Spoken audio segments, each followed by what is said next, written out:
Only boys love all day long. I was busy thinking about boys. Hey, boys. Hey. Okay, so I'm going to talk to you guys about what I'm currently watching. I'm going to talk to you about what I have currently finished reading and what I'm looking forward to. There's only one thing I'm actually looking forward to, so that's going to be a really quick discussion. I'm looking forward to End of Love, which I think has to do with engineering, so I'm excited about that. But I am watching four boys loves right now. Oh my gosh. I did not realize I'm watching four different boys loves right now. So I am finishing up Until We Meet Again. I think I have one more or maybe two more episodes of that show before it is over. I am watching Because of You, which is a very short web series that I'm watching on Viki. I'm watching Until We Meet Again on YouTube, by the way. I am watching Together, the series, is the letter two, or it's the number two, and then the word gather, the series. And I am also watching Why Are You, which I watch on Line TV whenever the links get posted. So I'm watching four boys loves at this current time. Plus, I have just finished reading Beloved Enemy. So I'm going to talk about the boys loves that I'm watching, starting with Until We Meet Again. So, Until We Meet Again is a show about a couple who committed suicide in, I would guess, maybe the 80s, and they were reincarnated as young people in today's day.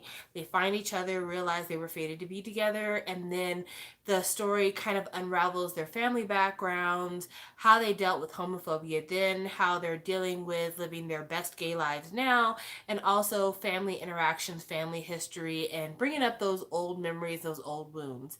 And so, this last episode of Until We Meet Again, Pham, who is the reincarnation of N, he actually is related to Korn's old family from their past life. He's related to them in his present. And he goes to his grandfather's house. And we find out from this episode that Fam's grandfather is Korn's father. And it's very unsettling in a lot of ways because Korn's father is the reason why there was a gun available for the two of them to commit suicide, honestly. And so he goes to the library inside of his grandfather's house because his grandfather's a former mafia boss, has tons of money, has a huge house with a whole library. He goes to the library in his grandfather's house and he finds different books and memorabilia that belonged to Kon when Kon was alive. And it's pictures and it's, diaries and all kinds of other stuff. And tell me why in the box of memories is the gun that Kon and In used to kill themselves. And I'm not smiling because I'm happy. I'm smiling because I'm just like, I cannot believe this is real. So the gun is in the box, and Pham, for some completely unknown reason, decides to take the gun and go to the apartment complex where he and Kon killed themselves in their past life.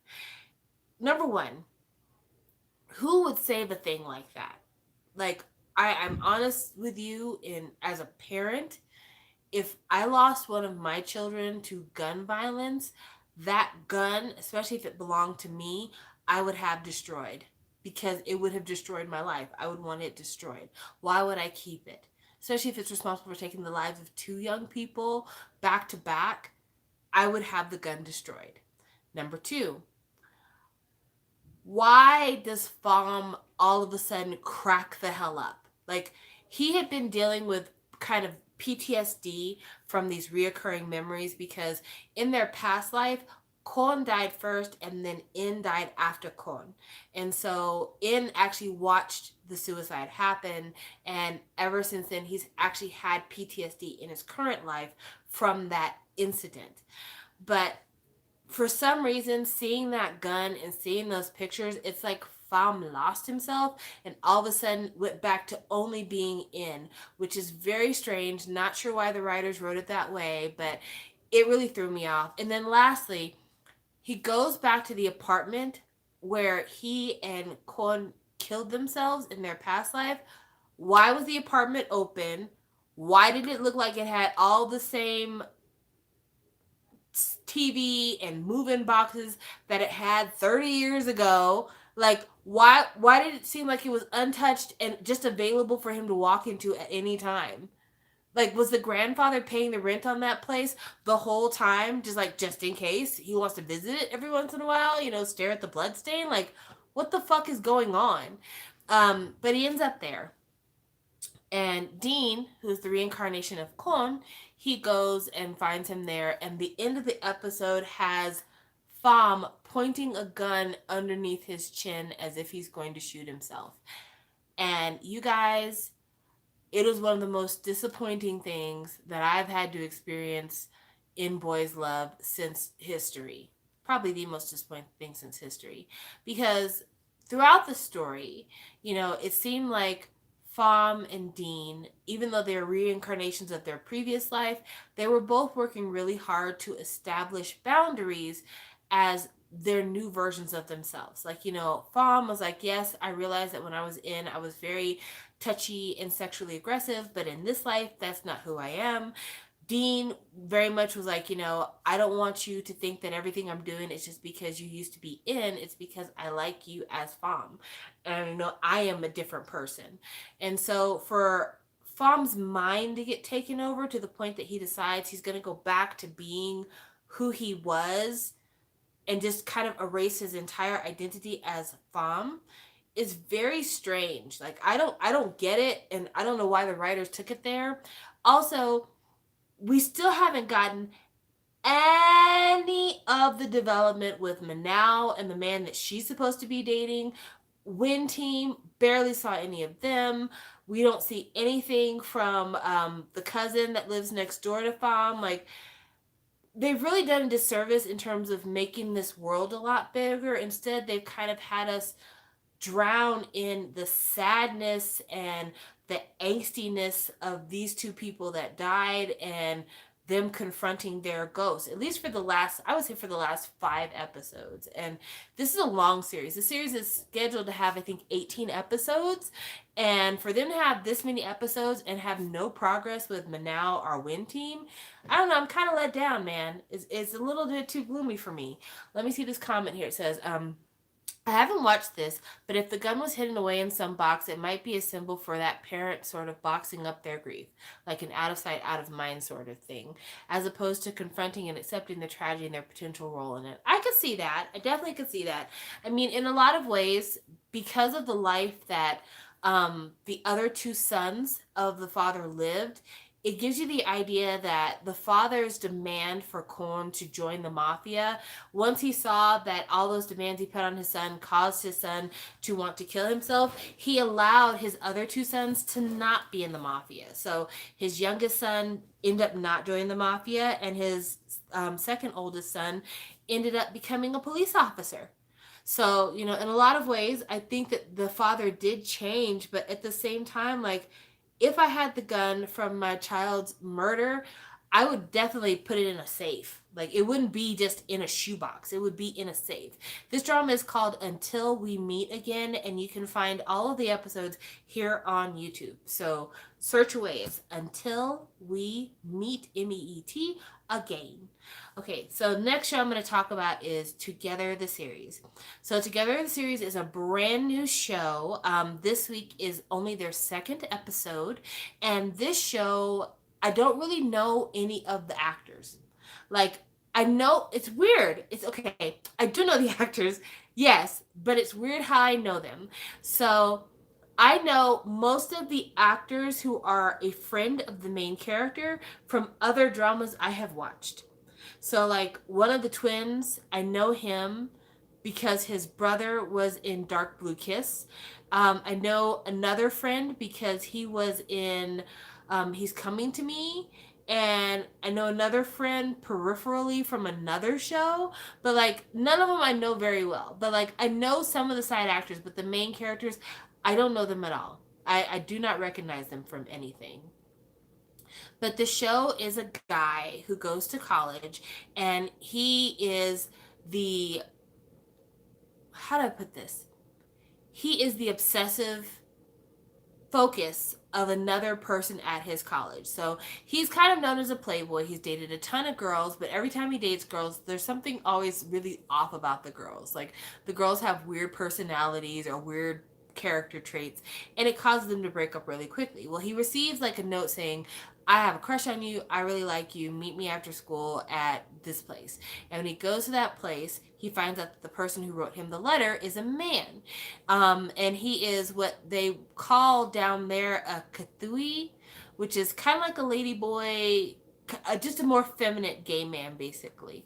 And so this guy has never dated a man before, and he's not really interested in dating this guy because he's never dated a guy before. But he didn't have anything against Cthuis. He just doesn't want to date this guy.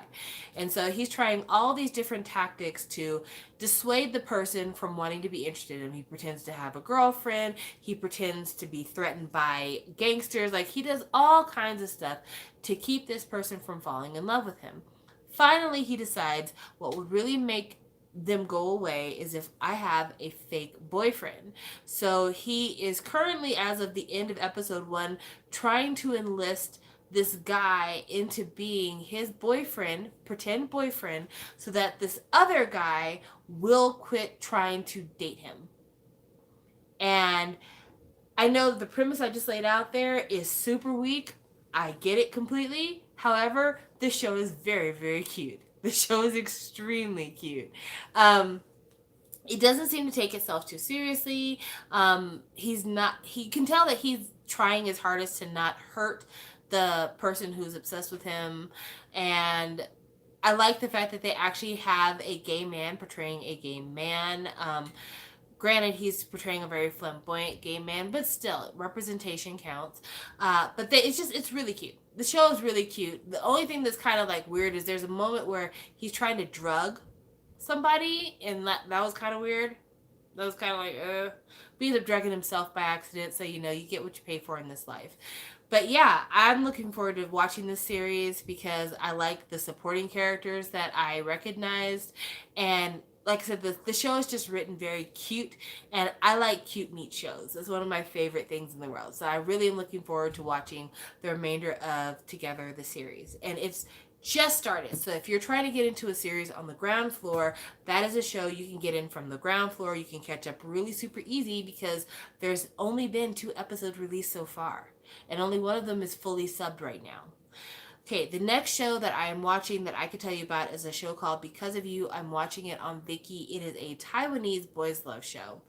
And this one, hold on to your hats because it's bizarre.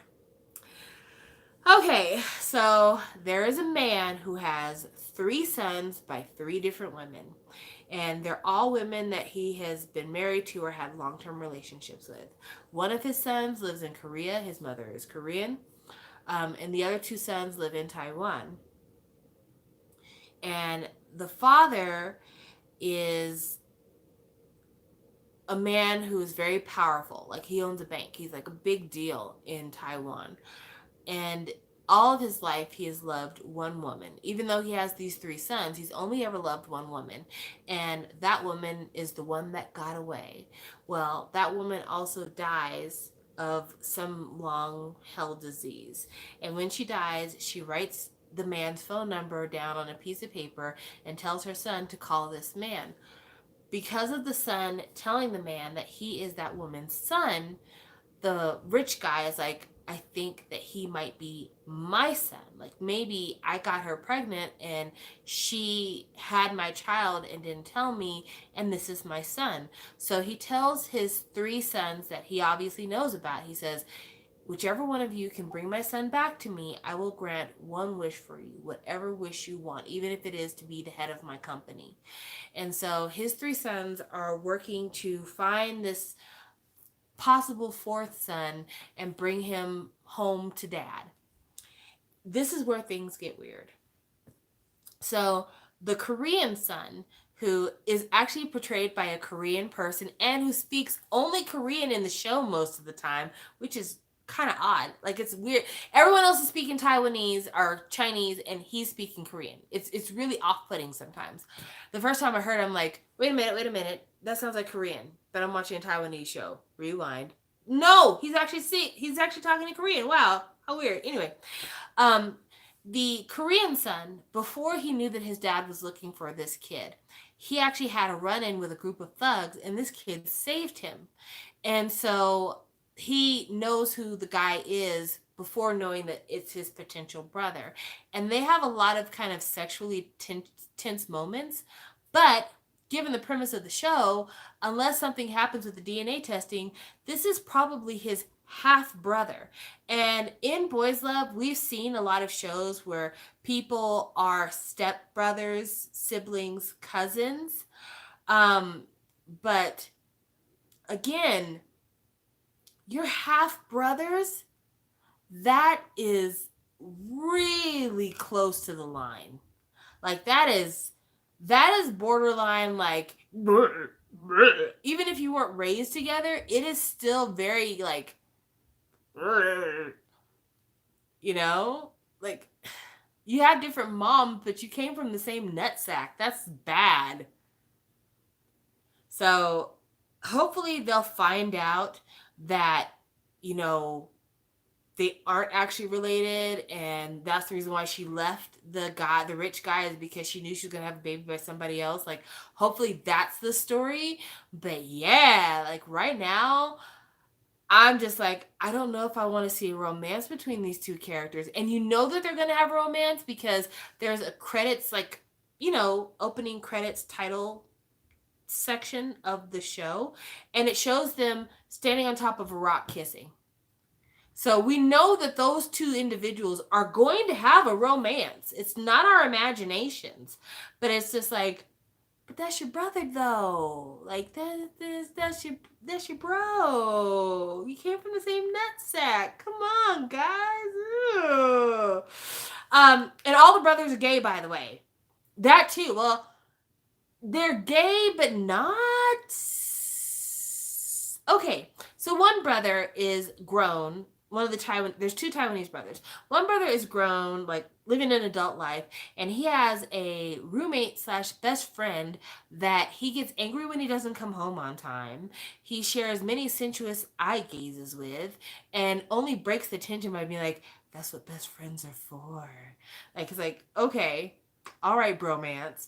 And then the other brother is a college student, and he's got a best friend who he hangs on to and makes googly eyes at, and they're like ultra close, and people in the college are like taking pictures of them like, oh my gosh, look at him, they're my OTP. But they haven't established that they're gay. But it's just like, if you're not gay, what are you? Because y'all look like you're moments away from kissing every single time you're on screen together. So it's a weird show, but I'm watching it because each episode is 15 minutes, and so you could literally get through the part of the season that's posted within an hour and a half, and that's if you're not watching it on like speeded up time. So definitely get into it if you've got a Viki Pass, because it's fun to watch. These types of things are fun. Lastly, let's talk about Why Are You, which is like the big show that everyone who's into Boys Love is talking about. Everyone and their grandmother is talking about Why Are You, and for good reason. Because Saint from Love by Chance, who played Pete, is in this new show, and he's one of the lead. He is the lead character. Let's be honest. He is the lead character. And the show is about a man named Zahn who wants to have a career as a writer, but people don't like his fan fiction that he writes.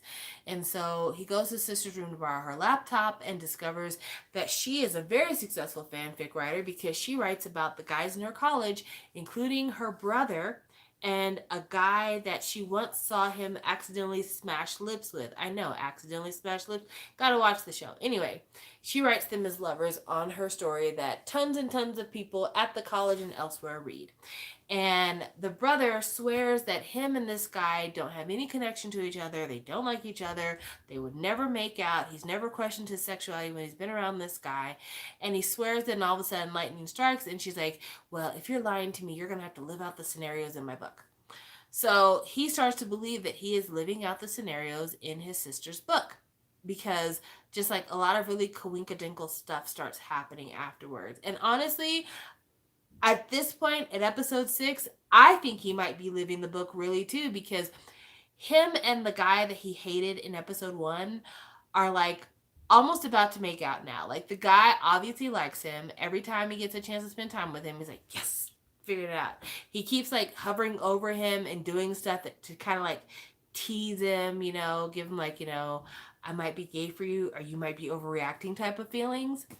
And so that's happening with Zahn and his OTP, a guy named Saifa, which Zahn was writing science fiction, sci-fi, sci-fiction. Anyway, got it. Then the other main couple, which is the part that Saint is a part of, is Tutor and Fighter. Tutor is a tutor. Fighter gets into fights. Tutor and Fighter.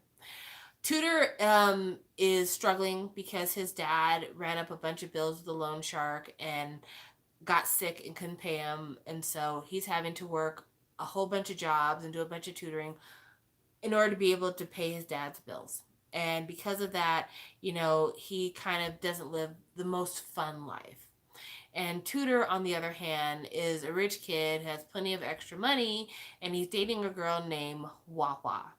And they don't have any kind of romance really going on. They don't kiss, they don't hug, they go together, but they don't really go together. And Wawa is friends with Tutor. And Tutor, I can't tell if Tutor likes Wawa or not, but he definitely doesn't like Fighter, because from day one, Fighter has always been picking on Tutor. Because what do little boys do when they have crushes on little girls? They pull their pigtails. So at Wawa's birthday party, Fighter is kind of like MIA. So Tutor goes to look for him and is like, I think you're gay. And Fighter's like, if I was gay, would I do this? And kisses him.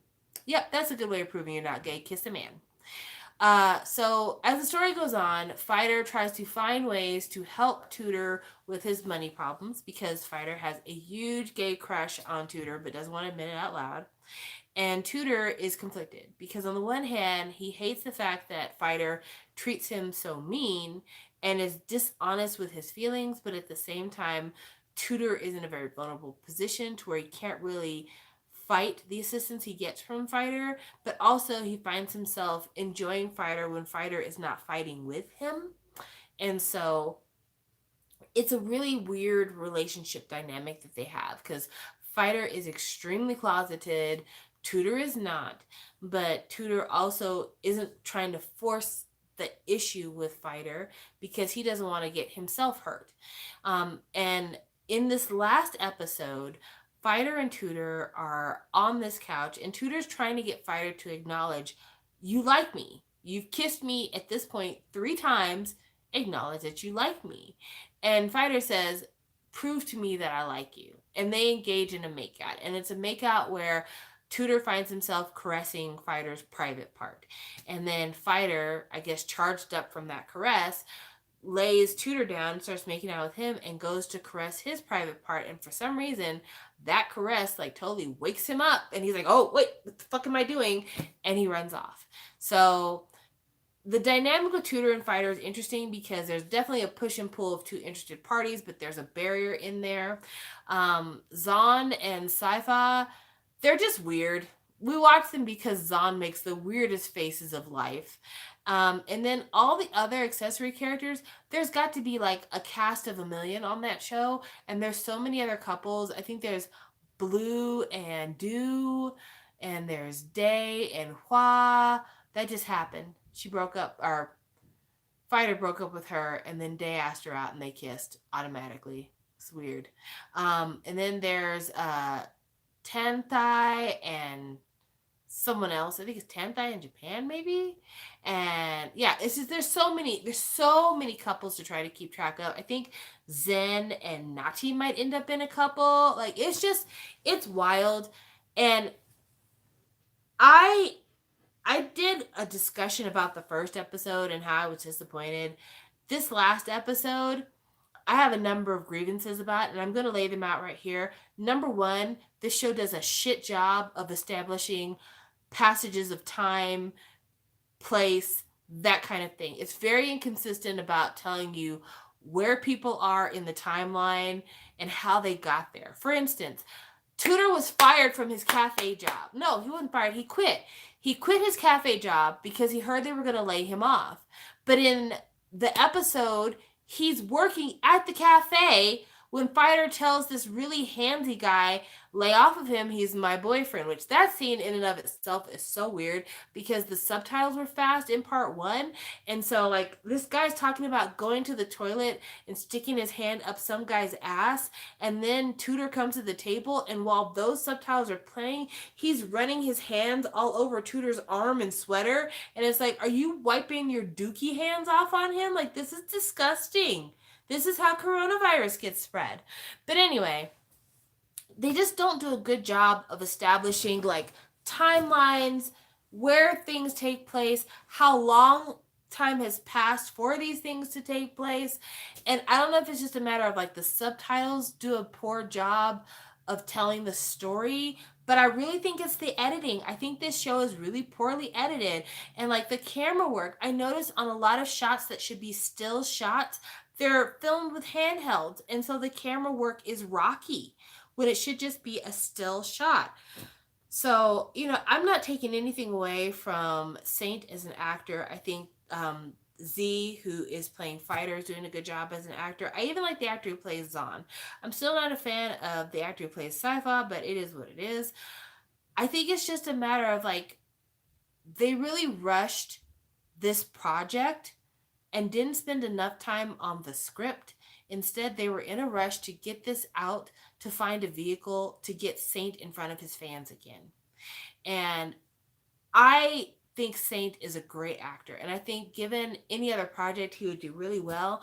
But this project is not paced correctly.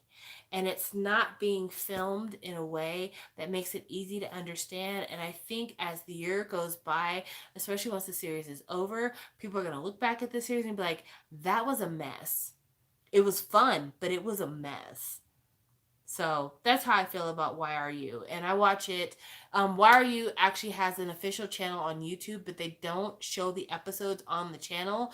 But if you subscribe to that channel, you can go to the community tab and they list all the links for every episode on their community tab. So there you go. Pro tip. Lastly, I'm going to talk about a boys love book that I read on Wattpad. I know, don't roll your eyes at me. I get it. Wattpad is for children, but I'm there too. So whatever, fuck you.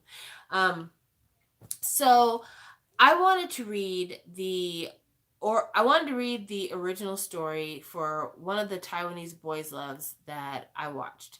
And so I decided to go on to Wattpad because actually Wattpad is one of the best sources you can find of like translated Thai boys love novels and translated Chinese boys love novels. So I went on Wattpad to read some of these translations, and I'm not going to lie to you, they're not great translations. Like the grammar is not quite right, the phrasing sounds weird if you're a native English speaker, but the fact of the matter is if I had to go between that and trying to read characters in Mandarin or trying to read Thai, that would never happen. So I'm grateful for the people who spend their time translating these books on Wattpad for no money. But one story that I had been really interested in watching because I'd heard a lot of good things about it is a story called Beloved Enemy. And it was a boys love novel in China that was adapted into a Chinese show. And because China currently has a ban on showing homosexual relationships on television, that particular series was filmed as a bromance. Even though lots of this close to each other talking and stuff, but still a bromance. A lot of, crawling over somebody in just your underwear on a bed, but still a bromance. And so I watched, I think maybe 3 episodes of Beloved Enemy when it got to the episode where one of the main characters gets drugged and possibly raped in his hotel room. And then I had to stop it because I'm like, there's no fucking way they can bromance their way out of a potential rape. I've got to read the book to see what really happened here. So I read the entire novel for Beloved Enemy on Wattpad, and I have to say, I really enjoyed it. But the more I read it, the more I'm like, how in the fuck did they turn this into a bromance? So, for those of you who aren't aware of the show, I haven't watched the whole television series, so I can't really give you a synopsis of that, but I'm going to tell you about the story that I read, just in case you might want to read it. Spoilers, but this entire live has been spoilers, so whatever. So the main character is a guy named Gu Qingpei. I may be saying his name wrong. It's Guqingpei. Gu Qingpei. And he is this up and coming CEO executive for real estate. And he gets recruited by this super wealthy guy who's an important businessman in China to run this new company that he bought. And also to be a mentor to his son, who's kind of a bit of a hooligan. So Gu Qingpei ends up working at this company, and the son's name is Huan Yang. Huan Yang. Huan Yang. Huan Yang. Sorry, we're gonna call him YY.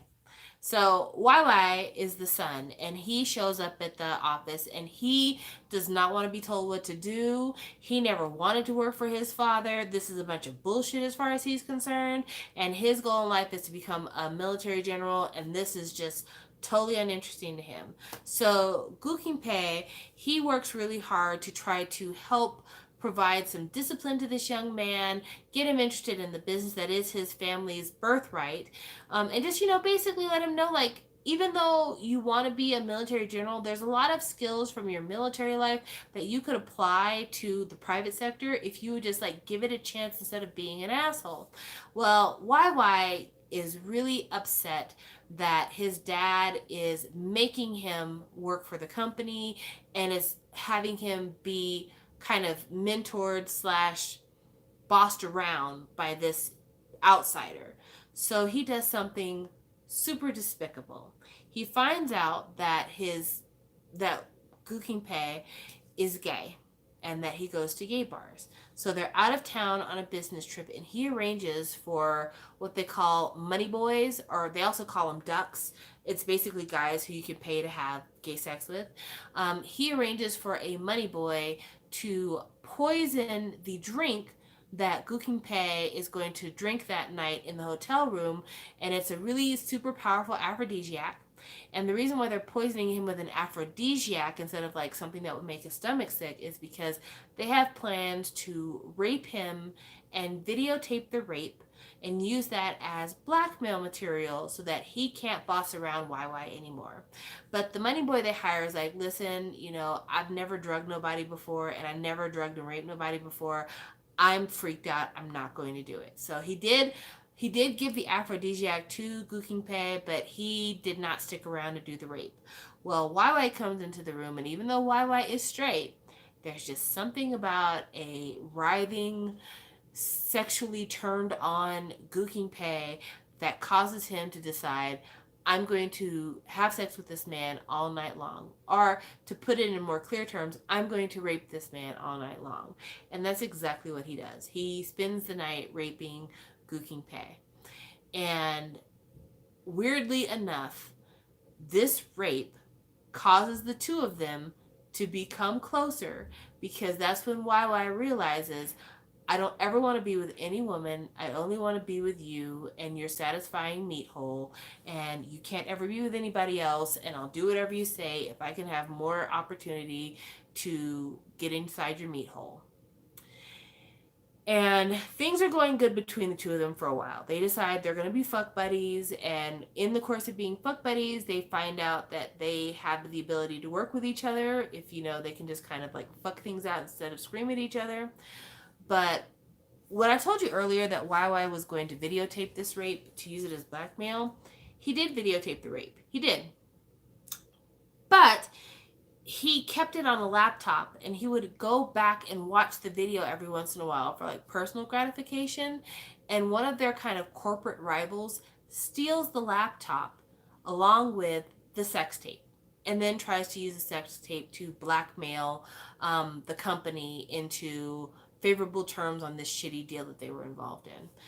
And so they end up finding the blackmailer, but through the blackmailer sending the photographs and the video to the company, That's how the father of YY finds out that this executive he hired is fucking around with his son.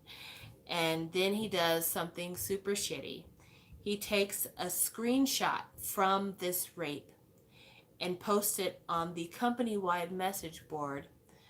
Blurs out his son, obviously, but makes sure that the executive's face is there so that everybody knows that this executive is not only gay, but is a bottom. Shame. And it's heartbreaking.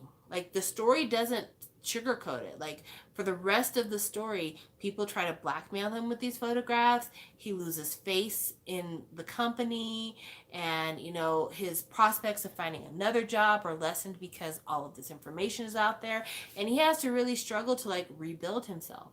And in the course of that, YY, who realizes that he wants more than a fuck buddy relationship with Gu King Pei, continues to pressure Gu King Pei to like stay around, get in this relationship with me, be my man, I'll take care of you. And Gu King Pei's like, you might have the ability to take care of me because you have access to wealth, but you can't you can't you can't heal the hurt I have from losing everything I've worked for. So even if you could give me all the money that I made and give me access to more money than the money I made, the fact of the matter is I cannot walk into a room with my colleagues anymore without them having these images of me butt ass naked being raped. And they don't even know I'm being raped because you gave me the aphrodisiac, so I look like I love it. You've permanently damaged my reputation for the rest of time, basically. No one's ever going to forget that. And there'll always be somebody who's going to be able to get a hold of these photos and try to extort money from me from these photos. It's never going to go away. And it's never going to go away because you didn't destroy this when you had the chance. So at some point, Gu King Pei has to leave town because things just get too bad for him. And he leaves town without telling YY that he's leaving. And YY at that point hatches this grand plan. And his plan is that he is going to become the most powerful man in Beijing. One, so he could punish his father for posting those photos on the company message board. But two, to get Gu King Pei to see that I'm serious about our relationship. I seriously can take care of you. Anything I have is yours. I could put you in a position of power so that those photos can never hurt you again because you're going to be too powerful a man for people to be able to judge you based on those photographs. And drama ensues. More kind of pseudo rapey stuff goes on.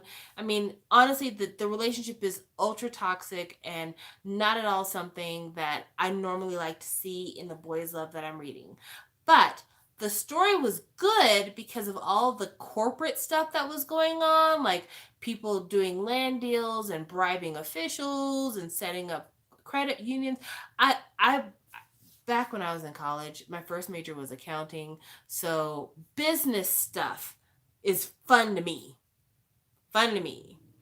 Um, and so I really enjoyed kind of the corporate manipulations and kind of the deals being struck and people trying to get other people on their side, and the corporate espionage aspect of the story I found to be very, very interesting. But YY and Gu King Pei, their relationship just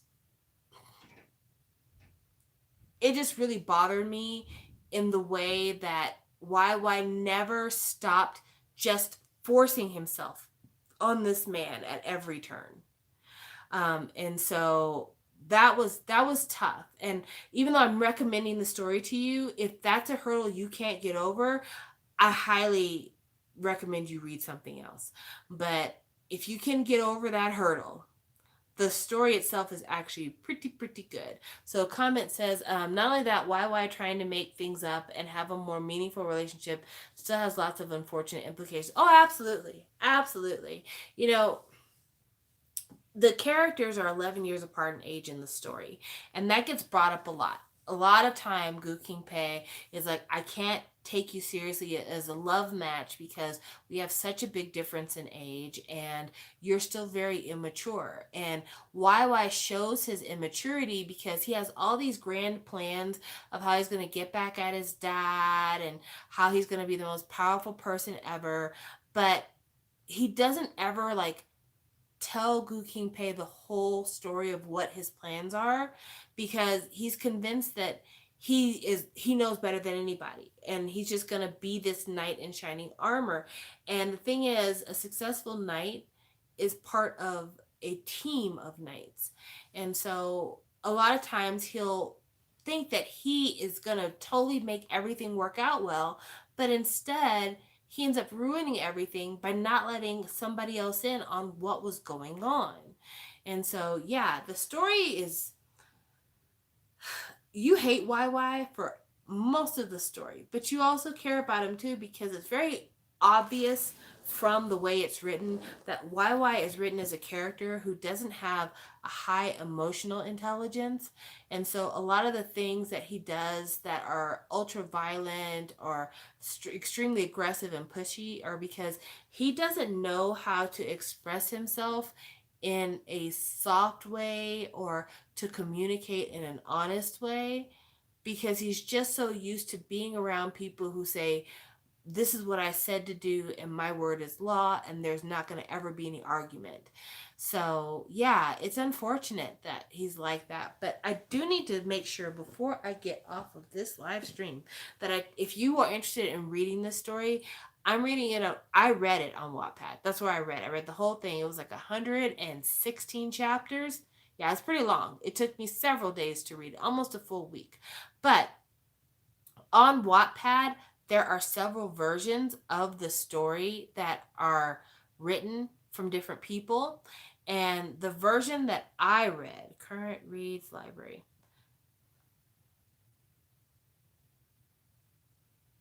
Let's see here. I'm going to try to go back to show you what the picture looks like. Okay, so it's, sorry, it's the cover that looks like this. That's the cover that I read. And the reason I'm telling you that is because I actually started out reading a totally different version at first that looked like the poster from the show.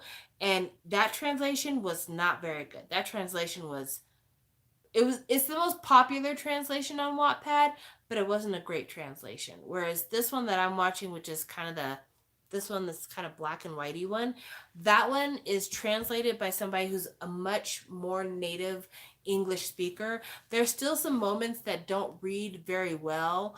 Some of the euphemisms they use for describing each other's penis is hilarious, but it's still a very good read. It's very understandable for somebody who's used to reading media in a second language. But okay, I don't know if this is a Chinese thing or if it's just because it was written in Chinese and this is the slang that they use.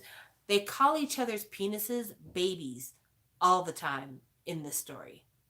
He's like, I grabbed his soft baby and stroked the baby until it was hardened. I just don't want to think about infants when I'm reading smut. And not that I am here for the smut, but when it's there, I just don't want to have people talking about, I put his thick baby in my mouth. Like, no, we don't like that. We don't like that. But that's the story that I have read that I recommend.